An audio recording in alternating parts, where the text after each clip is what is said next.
Salam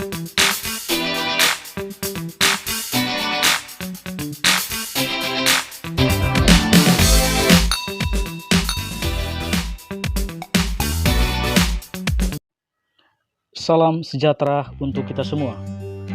Semoga Anda dan saya selalu sehat dan tetap semangat. Jumpa lagi dengan saya, Efrit Bata Channel.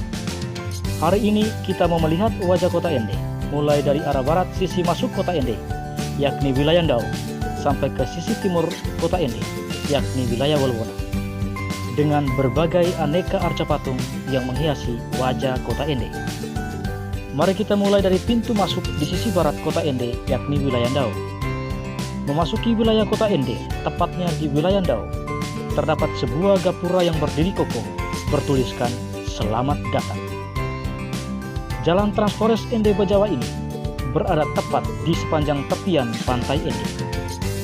Cerahnya mentari dan segarnya angin laut membuat para pengguna jalan raya Trans Forest Ende Bajawa ini terbius dengan panorama pantai Ende yang membuat kita terus berdecak kagum akan pesona keindahannya.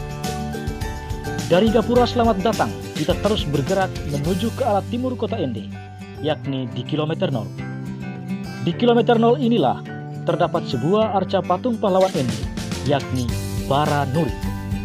Dia adalah pahlawan Ende yang sangat berjasa dalam mengusir kaum penjajah, sehingga kita yang hidup saat ini dapat menikmati buah kemerdekaan berkat perjuangan beliau.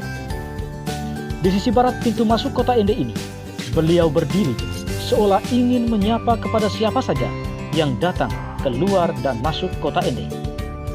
Patung yang berdiri kokoh ini mau memberikan makna bahwa sebagai orang Ende, kita harus mengingat dan mengenang semua jasa-jasa beliau yang berjuang secara total untuk kita semua penghuni bumi Triwarna Kelimutu Ende ini.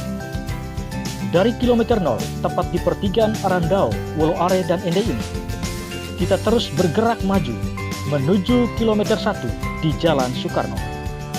Di sana terdapat sebuah taman bersejarah, yakni Taman Renungan Bung Karno.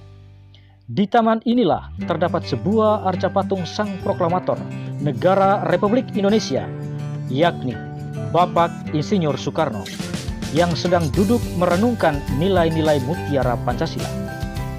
Di bawah pohon sukun, Sang Putra Fajar merenungkan nilai-nilai luhur Pancasila yang kelak dijadikan sebagai 5 sila dalam Pancasila.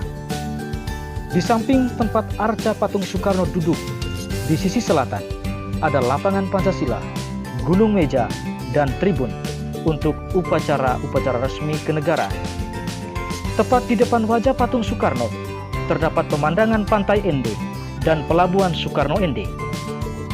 Sosok patung Sang Proklamator yang berkarisma ini menjadi sesuatu yang berbeda karena memiliki makna bahwa kota Ende adalah sebuah kota penuh sejarah, karena di kota Ende inilah ditenun nilai-nilai Pancasila oleh Sang Proklamator Bangsa.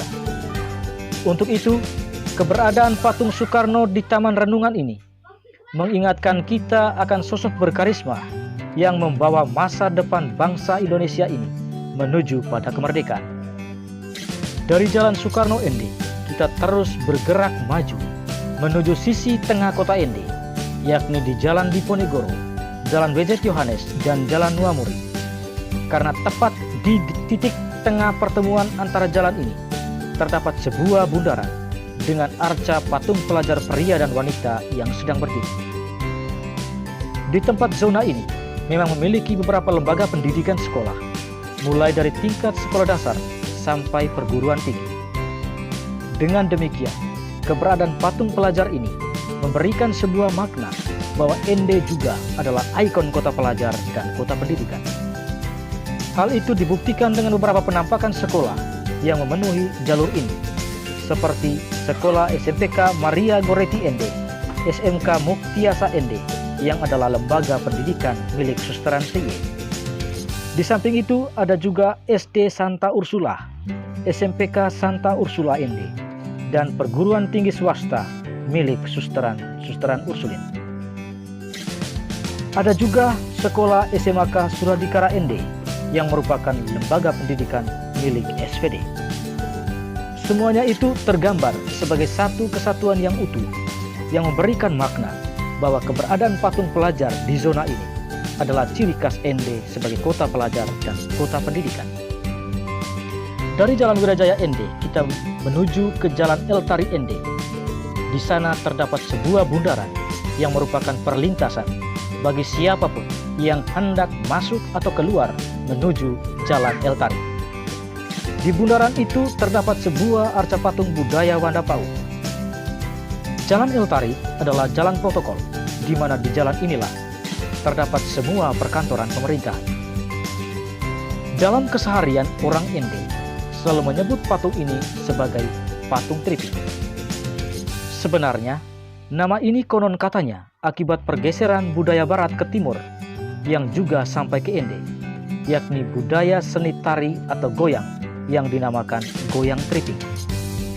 Goyang Triping ini diperkirakan tenar sekitar tahun 2000-an. Karena euforia dan semangat kawula muda untuk menari atau goyang Triping, maka secara nyeleneh mereka menyebutkannya sebagai patung Triping. Tetapi dari sisi artistiknya, patung ini adalah patung budaya Endelio, yakni Wanda Pau. Keberadaan patung Wanda Pau di jalur perkantoran pemerintahan kabupaten ini menggambarkan bahwa Ende adalah kota budaya yang sangat menjunjung tinggi budaya dan peradaban. Patung Wanda Pau ini memberikan kesan sinematik bagi kota Ende, karena dengan seni bisa menyatukan berbagai perbedaan dalam satu cita-cita bersama, yakni Ende Sare Lio Pawe. Di sisi timur kota Ende, tepatnya di Bolowona, berdiri kokoh sebuah arca patung pahlawan Lio yang berani dan gagah perkasa, yakni Marilonga. Keberadaannya seolah-olah membentengi kota Ende di sisi bagian timur, agar kota Ende menjadi kota pahlawan dan kota perjuangan. Marilonga sosok pahlawan dan pejuang kemerdekaan di wilayah Ende Lio ini, yang tidak pernah takut dengan penjajah.